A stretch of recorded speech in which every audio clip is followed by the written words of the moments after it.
This is WYMT Mountain Sports, your home for the Kentucky Wildcats and local high school sports. The Kentucky football coach is spending some time in the Derby City today for the annual UK Alumni Kickoff Luncheon. Hundreds of Wildcat fans in attendance for the event. While speaking to media members, new offensive coordinator Shannon Dawson says he is still getting acclimated to the program and has been focusing on communication with his. You know, communication is the biggest. It's the biggest hurdle to get over. Even though offenses are similar, this and that, everybody communicates in a different way. And so I feel like we made huge strides on that, and the ability to work with the kids a little bit, you know, even in this time helps, even though it's limited NCAA rules-wise. But you can work on little things like communication or whatnot. So, also in Louisville, former Kentucky Wildcat Karl-Anthony Towns meeting with some kids during a youth camp. During summer league play, Towns appeared in 5 games with the Minnesota Timberwolves and averaged 13 points and 7 rebounds in those 5 games. He says getting on the court made him realize that his college career was over and his pro career was about to begin.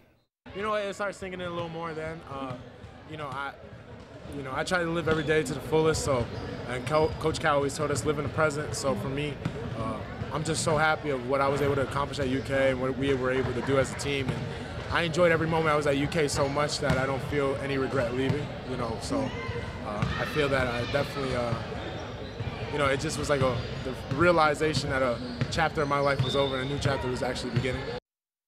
The Cincinnati Bengals set to begin training camp with their sights on a 5th consecutive trip to the playoffs. And while the last 4 years have seen the Bengals advance to the postseason, there are still questions about quarterback Andy Dalton and whether or not he can get the organization to that next level. In the eyes of head coach Marvin Lewis, the answer is a resounding yes. We went through this, 5 years ago, where we didn't know who the quarterback was going to be, right? And we were telling you it was going to be Andy Dalton. You all looked at us like we were crazy. And now all he's done is gone to the playoffs 4 years in a row. So we feel pretty good about Andy. And, he continues to grow as our quarterback and literally is the leader of the football team. I think he's had another tremendous offseason to build upon. The one thing he has to cut down, or we as a football team need to cut down, we can't have turnovers we had last year. Turnovers got us beat at times. Staying in Cincinnati, an offensive explosion last night for the Reds in their 15-5 rout of the Pittsburgh Pirates, trying to keep that going tonight in game number 2. Reds hosting Pittsburgh. Reds down 1 in the first, but they go from down 1 to up 1. Ivan DeJesus Jr. belts a 2-run shot to give Cincinnati the 2-1 lead. Reds still up 1 in the 5th, but Andrew McCutchen changes that, ties the game with a solo home run to right. Game tied at 3 apiece. 5-3 now. Pirates in the 6th. Marlon Byrd going yard straightaway center field. That pulls the Reds within a run at 5-4.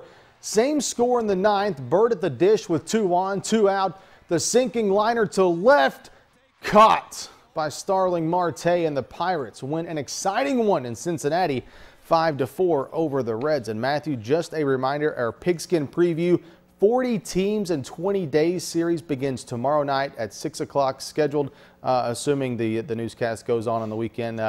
But that begins tomorrow in our Pigskin Preview show, the top 10. We unveil that on Thursday, August the 20th. All right, Josh, thanks a lot. We'll be right back after this.